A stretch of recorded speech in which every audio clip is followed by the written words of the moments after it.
Everyone. I want to start by thanking you all for being present. I want to acknowledge Counselor Clinton Woods, who represents District 1, who's present. I also want to acknowledge Counselor J.T. Moore, who represents District 4. I also want to acknowledge Counselor LaTanya Tate, who represents District 9. Others are here who should be recognized soon. I want to tell you why we're here, because we're actually very, very excited to be here to share some great news with you. And there's no mistake, and we all know that this city, we are committed to investing in our youth. This is represented through a continued support and advocacy for programs such as Birmingham Promise, early childhood investments such as Small Magic, conflict resolution, financial literacy curriculum in our schools, safe havens, who are led by Shanae Bennett, who leads our Park and Rec, and her board members are present as well as continued investments in recreations and youth sports. We're here today to talk more about youth sports. Youth sports are an important part of our lives. It's an important part for our children. And as a city, many people devote their time as well as their energy to operate youth sports programs. Please recall that the Birmingham Crime Commission recognized the importance of the role of youth sports in our community and its recommendations. The Commission advised, and I want to share to reiterate the point, that we must reinvest in mentorships, education, and diversion programs to reduce juvenile crime, as well as foster positive relationships, but also re-implement the police athletic teams and other youth engagement and mentorship programs. Earlier this year, Park and Recreation partnered with BPD to relaunch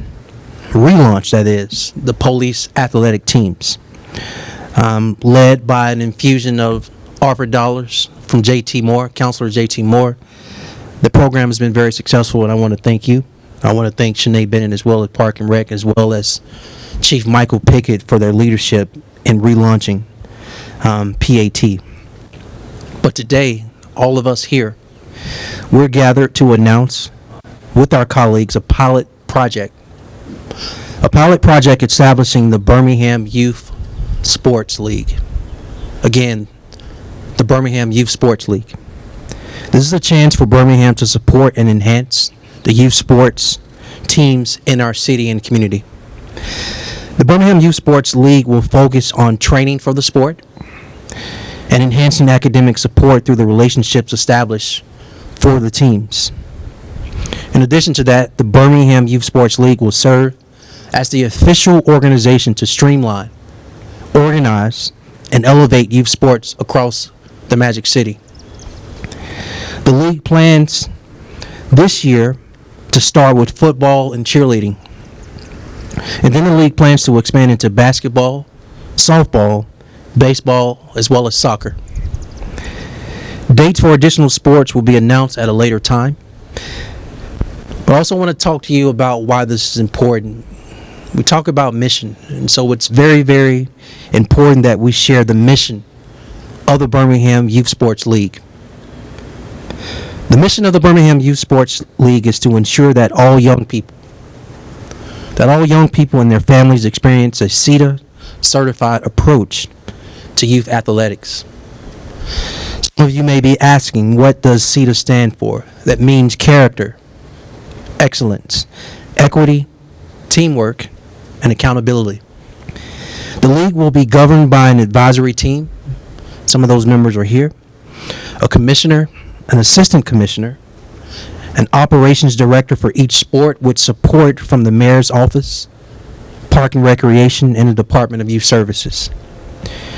I do want to share with you that you can gather and learn more information at birminghamal.gov/youthsports. Before I pass the mic to my colleague, Counselor Clinton Woods, who is a youth sports advocate, a youth coach himself, I want to publicly acknowledge Cedric Sparks.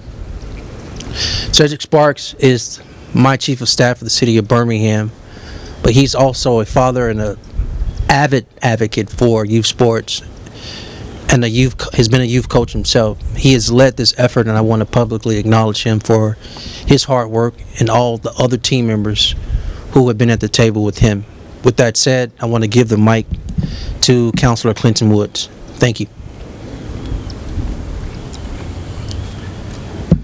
Good morning. Excited to be here. I think this is a very special day. We've talked about the importance of youth sports for a long time, and excited to see us have the opportunity to really wrap our arms around it. At the end of the day, to make real impact, to make real change, you have to be willing to do hard things. And so today I want to thank Mayor Randall Woodfin for being willing to do hard things. And so this has the ability to potentially impact our city. When we talk about what we want to see going forward and solving the problems that we see in Birmingham, the battle for the future of our city begins with our youngest members. And so being willing to invest in them through something like the BYSL is incredibly special.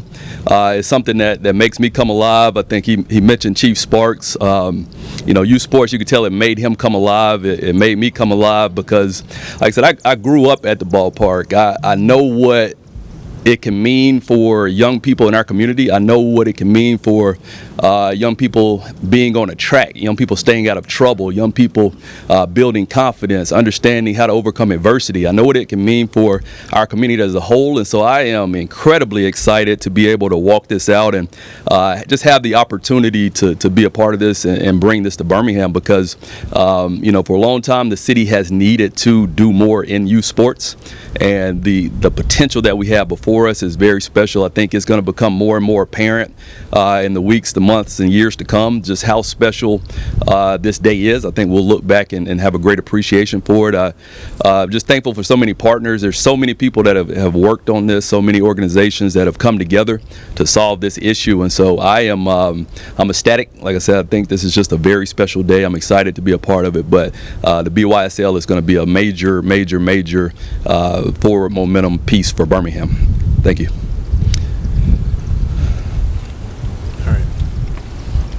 Excuse me, young lady. All right, so a couple things. One, before we go into Q&A, which we're about to do in probably less than a minute, I want to acknowledge that we are here at the historic Legion Field.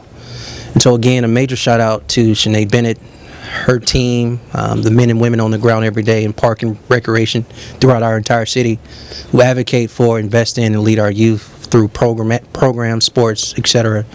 Also want to acknowledge the park board. They're present as well. We're so grateful for these community members stepping up and being vocal advocates as it relates to our parks and our recreation system.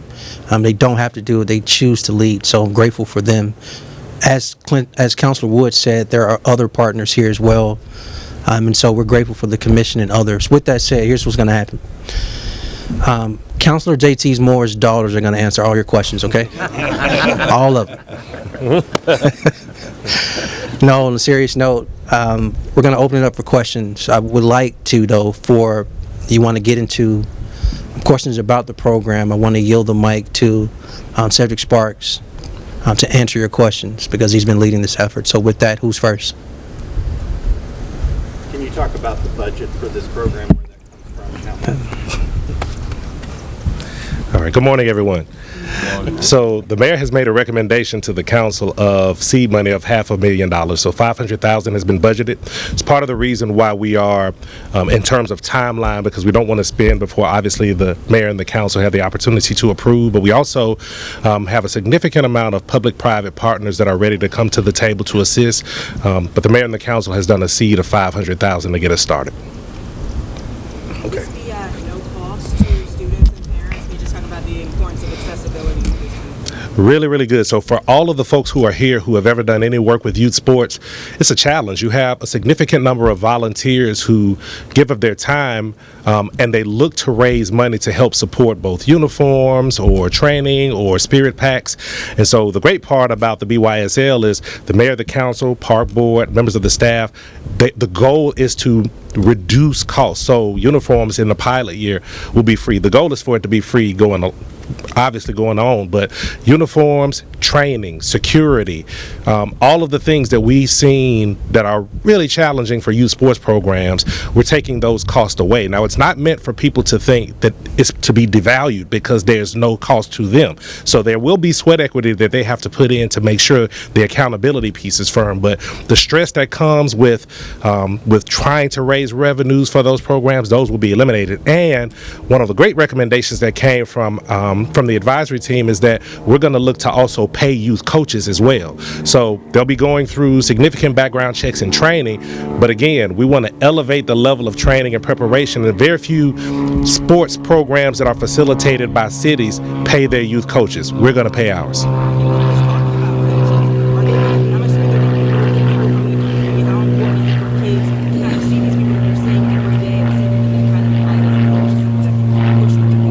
So really great question. So we can start with our commissioners. So Judge Fred Bowling will serve as the commissioner for the BYSL. He's a judge. He's been in youth sports for decades.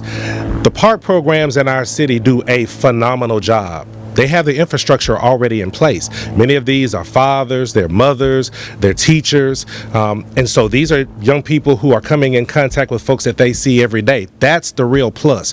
The challenge, though, is that in many youth sports programs, there's not adequate training because resources are challenged. Well, if we take away that burden, provide the training, support those coaches who are quality mentors in our community, then that's the best of both worlds for all of our kids and for the folks in the community who patronize these programs.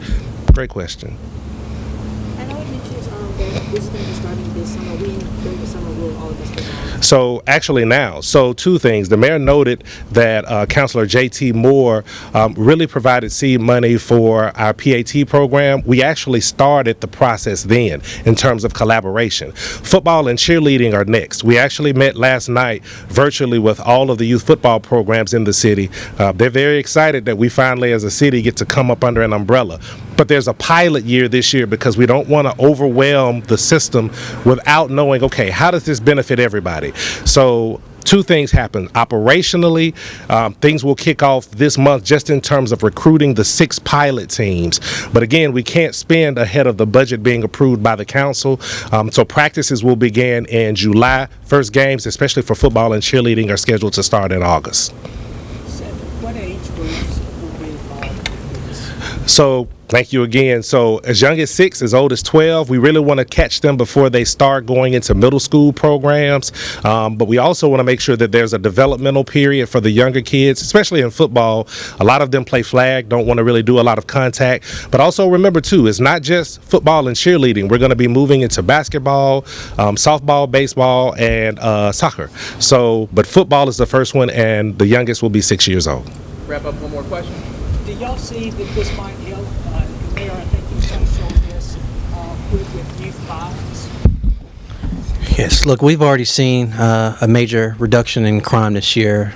And so just shout out to Park and Rec for what they've already been doing, right? The Safe Haven programs have been extremely successful. Again, shout out to Shanae Bennett, who leads Park and Rec, and her team for the programs they already offer at our recreation centers throughout our city. I think this element of streamlining, if you would, being under one umbrella, provides more of a process for our youth, for their parents and families. Without a doubt, let me just simply answer your question. Yes, we believe this, not just the recommendation of the Crime Commission, but how we activate more programmatic things for our youth. And there's probably nothing more better than sports that teaches teamwork, that teaches trust, teaches communication, and teaches all these other things we want for a well-rounded, not just individual, but our child and our children. And so, yes, we look forward to this program. We want to thank everybody again for being here. This is not just, seed money from the city, but we're grateful for the private sector wanting to participate in a genuine public-private partnership as well. So with that, I want to thank you all for being here, and thank you. Thanks, everybody. If you did get a release from me, let me know. I've got them.